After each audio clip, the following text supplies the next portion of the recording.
Hi, and welcome to the Condemned and Happy podcast, a podcast for those struggling with religious trauma and those who care for them.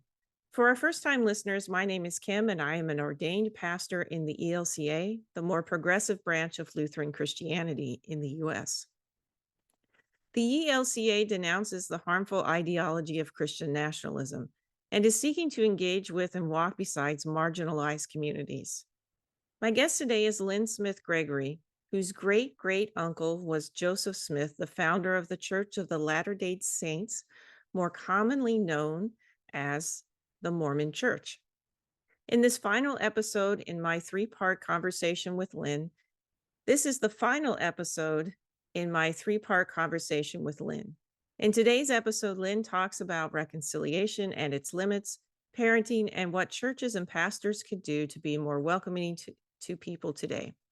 Although these episodes are coming out in July, we taped in June, and that is the reason for the Happy Pride Month reference at the end of the episode.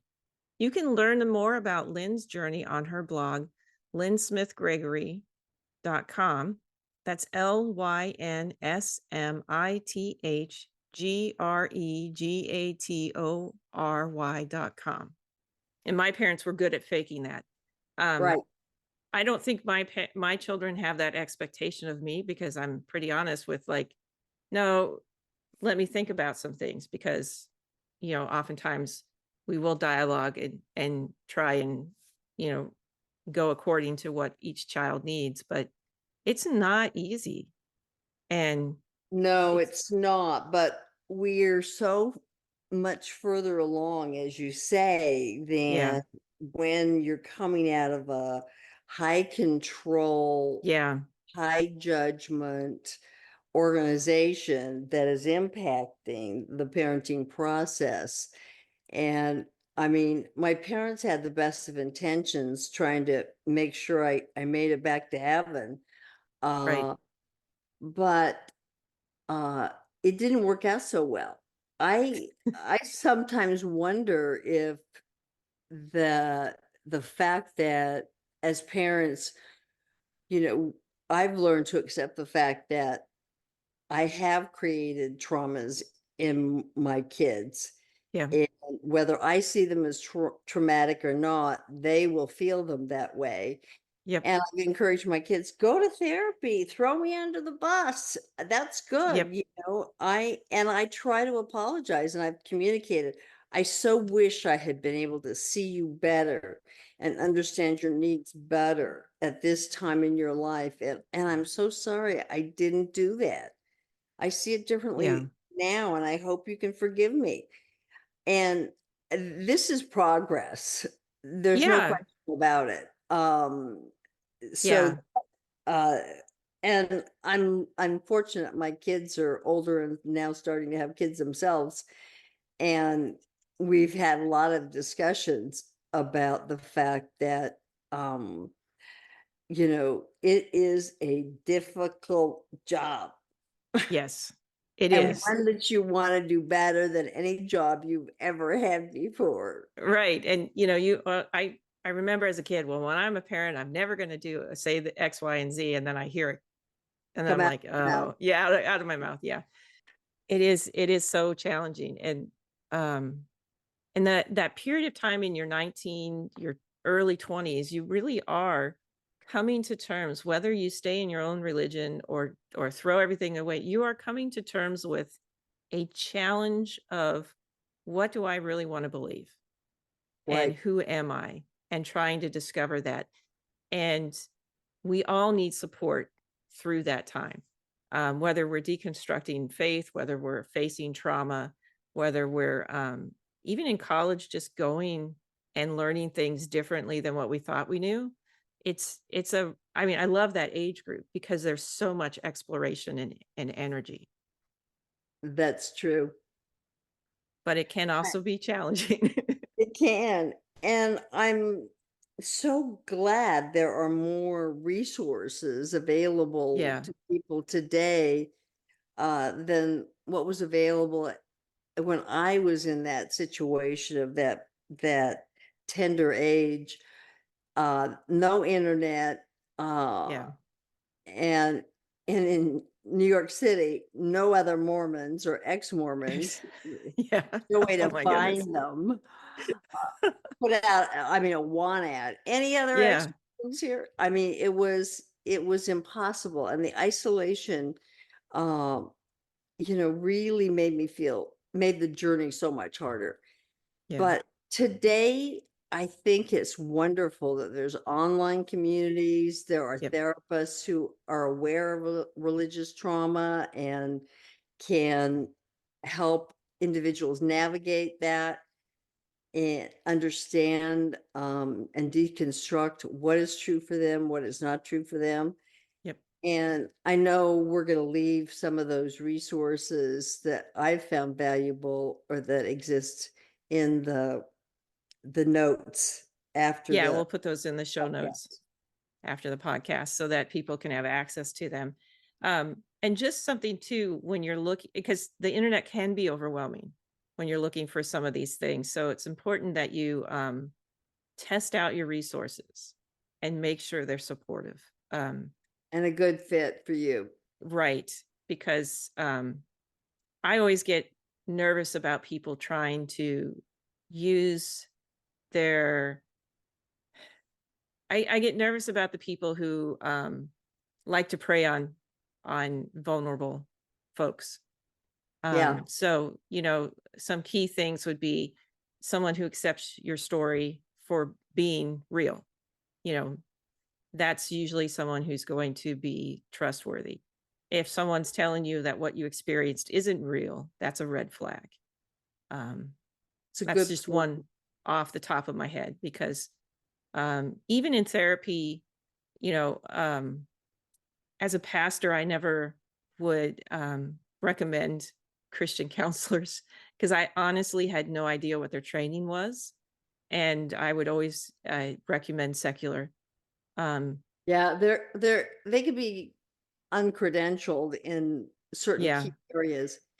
And that's one of the problems in the Mormon church is the first line when you have a problem is to go to your bishop. yep. Well, I don't know if you're aware, but there are no paid clergy in the Mormon church. No, I was not aware of that. They're all volunteers. So they have a day job, and yet they Yeah, could be pastor of the church as well. And they could be an accountant. I mean, the chances of them having the kind of background that would be helpful for an entire uh, church organization to come to them with their problems is very unlikely. so So do they have what kind of education do you have to be you a don't have pastor? to have many. You could be Oh, a- that's ripe for abuse. and it has been because then you're letting dogma be the guide in advice and counsel. And in the Yeah, Mormon church, for example, women who were being physically abused by their spouses would go to their family bishop, and their family bishop would basically say, well, you don't want to ruin this man's life, don't report him or stay with him because you've made a covenant, and right. you know be more patient, just the wrong kind of advice. Yeah. Like that's been drilled into at least my seminary training was don't use scripture to make someone stay if someone's in an abusive relationship. You ask them if they feel safe and you point out places where they can find safety. Because we really aren't equipped oftentimes to provide that safety other than to go with someone to like a shelter. Right. Um, in But our at least bathrooms, you had you training to yeah, I understand. had training on how to manage this. And most often we are encouraged in the bathrooms and the women's bathrooms to put all kinds of resources for domestic violence shelters. And then in the men's bathrooms, put resources for depression and suicide prevention because middle-aged men are more likely to commit suicide. Um, I don't know exactly why that is, but that's been a change that has been made in our congregations. Which is so because good. of knowing the statistics. I encourage youth not to bully people, especially kids who are different. Don't bully trans kids. Don't bully the kids struggling with their sexual identity. Don't bully kids who are engaging in these activities, because statistics show that children who are bullied are more likely to commit suicide, and that the children who are bullied the most tend to be LGBTQ kids. Exactly. And Rates you know, of suicide in Utah for the LGBTQ population are the highest in the country. I believe it, because there's no religious support system for them. And It, there's often widespread denial or abuse. For example, I have a niece who came out to her parents as gay, and her parents sent her to conversion therapy. oh my gosh, yeah, yeah. And the fact that Now we she have, won't go to therapy because she had such a negative experience with it. yeah, yeah. I mean, why would she trust any therapist Right. because of that experience? And oftentimes the conversion therapy has been shown to be abusive and Exactly. traumatizing. There are church groups who deny secular and social sciences. I And know. that's another aspect of why the Christian right frightens me, because Right.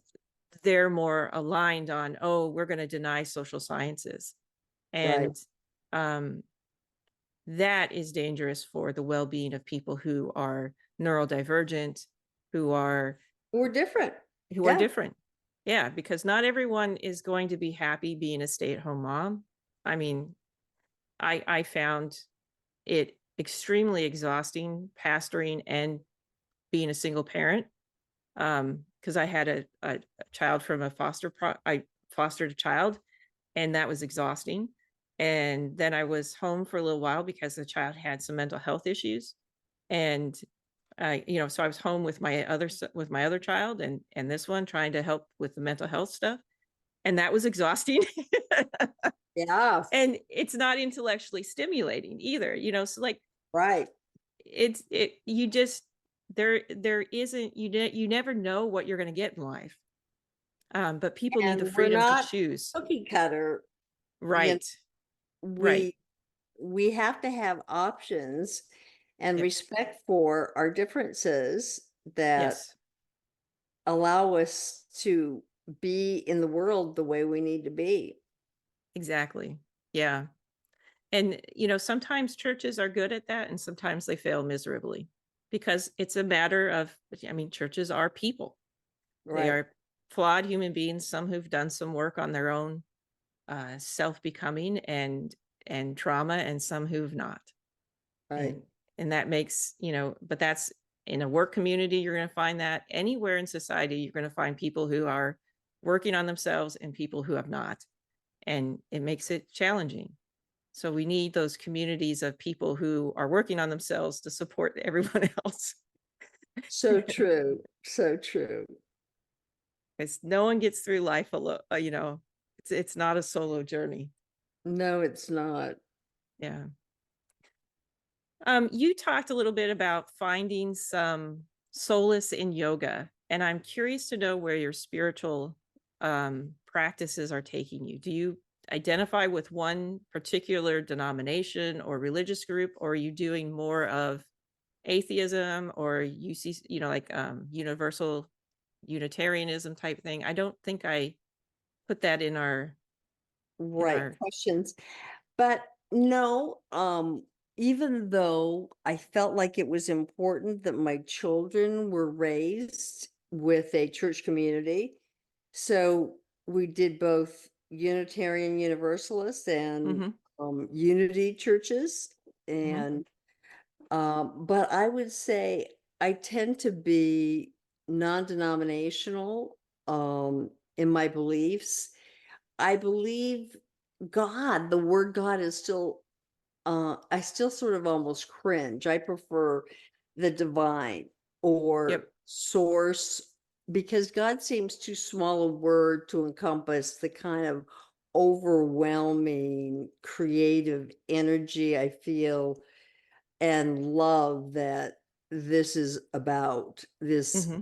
this bigger than me experience that I had. And so I think things that keep me in my body, that keep me grounded, like Yep. yoga Yep.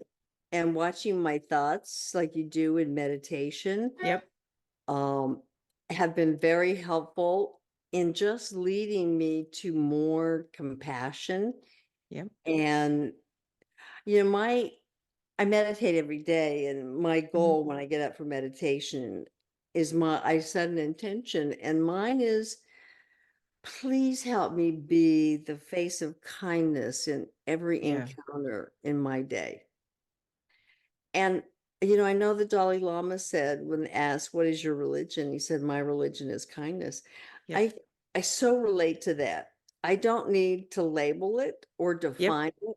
I'm no longer searching for a truth or a singular philosophy. I just Mm-hmm. believe God is going to find us where we're at Yeah.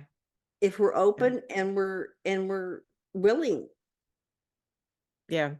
No, kindness is another one of those things that I find as a core value to try and teach to my kids, to try and model in a church, because there was something I've read in the Smithsonian Journal that they were able to watch on an MRI what your brain does. And when you meditate on kindness, you're actually triggering your brain to emotionally heal itself.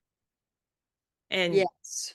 and I that's like that too. was that was fascinating to me because our bodies know how to heal our illnesses and our bruises, but our brain doesn't know how to heal our trauma. And you actually have to talk about kindness. If you focus on loving kindness, if you focus on compassion towards yourself, you're triggering that piece. And I suddenly, so for me, that triggers, oh, that's what Jesus was talking about Exactly. meditating and being kind to others and focusing on kindness is And the that, kingdom of God is within. yes, yes. Mhm. And so it's an easy spiritual practice now for me to kind of focus back on that, but I am learning more about positive intelligence and those practices, which is the mindfulness, um, because that has also helped me stay more grounded when there's crisis around me.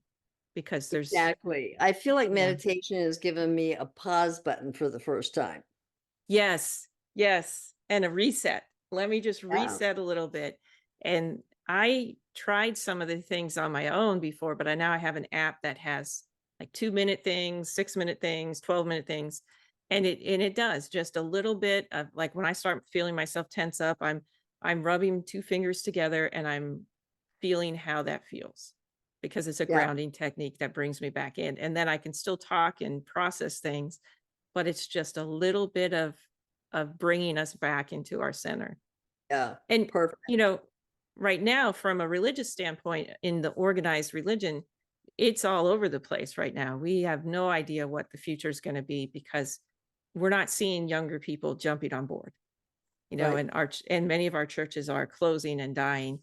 And I find that this practice for me is also helpful in saying, we're in a situation in our church and in our society where we're in a great religious upheaval, is how I would put I it. agree. And none of us know what the outcome is going to be. But what I hope it is that there's more communities where people are supported for who they are, encouraged to be themselves, encouraged to be the quirky person that God made them. Because I believe people are created in the image of God, and that when you see that everybody is different, that God loves diversity. So I'm Yes. hoping that we come out more kindly and compassionate and not the judgmental Christian nationalist. that I'm with has been. you. Yeah. Here's hoping. Yeah, I hope so.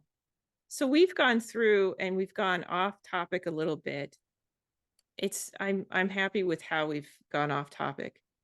I would like to say, if you had advice for pastors or for religious leaders, what would that be? Do you have any for helping us make church communities safer or less, for lack of a better word, less traumatic? Do you have any ideas on that? Well, I think the trend for ministers to get psychological training is incredibly helpful so that when Yep. people do seek them out, they have a skill set that can be helpful. I think, that the message overall of one of, you know, Jesus's intentions were this, Yep. and this is how I practice that in today's world, is very helpful so that, and people don't feel like that it's one or the other, that they can Yep. take what they like from the secular community about meditation or yoga or whatever they found that seems to be sacred to them, Hmm. and they don't have to make a choice between that and a religious community.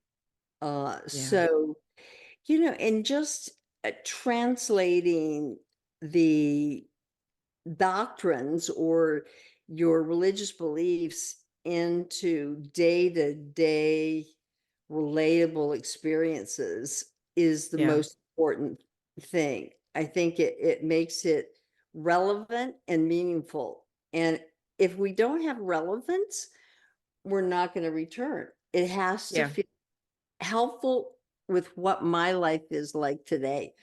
And I think that's, and I'm happy to see some churches really embrace that. Good. And then now, are you involved in a community yourself, or are you doing more of I've outgrown the community and just continue your own practices? I'm involved in several communities, Oh, and good. yeah, some of them overlap. Hmm. Um, whether it's a spiritual discussion group Hmm. or a my yoga community that also Yep. does community outreach or mentoring young women. Hmm. So there's several places in that I feel called to serve, Yep. Yep. and none of them are strictly a religiously a church it specifically, but it feels very much like the places that are evolving, and Yep. I honestly believe, I hope the churches can evolve quickly enough so that they are an option for people, because I Yep. think one of the best things about churches is the community, Yeah. the Yeah. built-in community. You walk through the doors and you feel these are people who are going to have my back, and they Yep. do in times of Yep. crisis. Yep. Uh, whether it's physical, support when you can't mow your lawn because Yep. you're old and sick and you lost your husband, or you Yep. need food or whatever. Churches have provided this safety net for individuals, and I would hate to see them disappear. Yep. And solace, Yep. loneliness is a huge issue, and it's because It we is. have connection to communities the way we used to. Yeah. Yeah. I mean, loneliness is a huge thing. Anxiety is a huge issue now, more so than it was, especially for Gen Z. Yeah, Um, they're being labeled as the anxious generation by some social scientists, and yeah, I've yeah, read that too. yeah, that they're blaming the smartphones for that, and yeah, I can see that. I It's a can see. whole new world, isn't it? Yeah, it is, and that's what makes it interesting, and also sometimes wanting nostalgia. Yeah, exactly. I'm And starting to understand why the people who were the old people in my congregation, now that I'm closer to them in age, were like, "Oh, I wish it was so much simpler in my time." I'm like, as a kid, you're like, uh-huh. "What are you talking about?" Now I'm like, "Oh, I get it now." Exactly. Well, thank you very much for I've so um, enjoyed our conversation. yeah, I would love to talk some more. So please keep in touch, even if we don't do podcasts anymore. But or if we want to do another one, that would be great. I just am thankful that you were willing to come on and talk about your experience. You know, being royalty in the Mormon Church and then leaving is it's just that's brave. I commend you on your bravery. Well, thank you. I didn't really fully appreciate it until I looked at my own kids at 19 and said, "Oh, I guess that kind of was brave." But at the time, I was naive and thought it would all turn out great. But um, That's I'm 19. that's 19 for you. Yeah. Yeah. Uh, But I'm thrilled you're doing the work that you're doing. It's I'm good stuff. hoping I'm hoping more people will find some peace in as they deconstruct their faith. In seminary and in college, I was a religion major, so I had to deconstruct, but I had community around me, and there were people in seminary, in college in particular, who lost faith completely with the deconstruction process. Um, and then when I went to seminary, they do that again. But as I'd already deconstructed and reconstructed, I was like bored, but um, hearing more and more people are doing the deconstruction, it's like, okay, so what resources are you using? Because, that was very helpful. I mean, I could sit around and ask a professor something and learn 500 years worth of thought on one aspect of theology.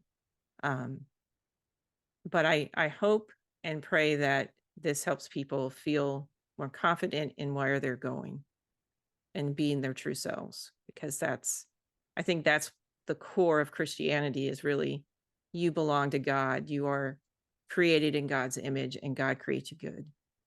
I think that's core. And I think Jesus was really working with people who were oppressed and saying, here's how you find joy in this hard time. Mm-hmm. So it's hard in the structure of a church to sometimes keep that focus, but that's, I think, what we try and do in little bits and pieces. So again, I want to say thank you. Thank you for having me.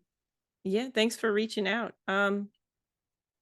I also want to tell people too that, you know, even though I shared a little bit about my own struggles with faith and people telling me I'm going to hell, that did not prepare me to talk with people who are experienced religious trauma. And one of the things I really appreciate about this opportunity to talk with people who are experiencing religious trauma or who have experienced it and are thriving now is the depth of the trauma, understanding the depth of the trauma, and just realizing that there is life afterwards and that it is hard. Absolutely.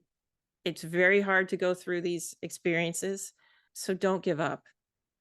You will find joy and community in other places, and you'll find your purpose, because I Yeah. think that's another aspect of things that people need to reminder. I mean, I know right now for Gen Z and not Gen, yeah, Gen Z and millennials, you're working so hard trying to make ends meet, but it won't always be this hard.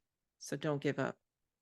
Yeah, I learned that what I didn't know would fill volumes. And I really appreciate you taking the time to talk to me, because I know it's difficult. And I hope that other people who are struggling with aspects of high demand religious groups and leaving those, but also pastors listening, might learn how to better support religious trauma survivors in our communities. And a reminder too to people, religion should not be a place of control and harm. Unfortunately, too often that is not the case. So thank you to our listeners for joining us today. If you would like to share your own experience or learn more, you can email me at condemnedhappy, that's condmendhappy@gmail.com.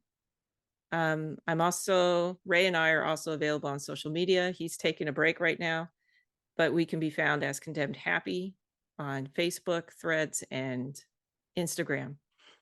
And then there are 2 blog spots. One is at WordPress, and that's Condemned and Happy at WordPress. And the other one is Condemned Happy at blogspot.com. And happy Pride Month to everybody. Have a great week.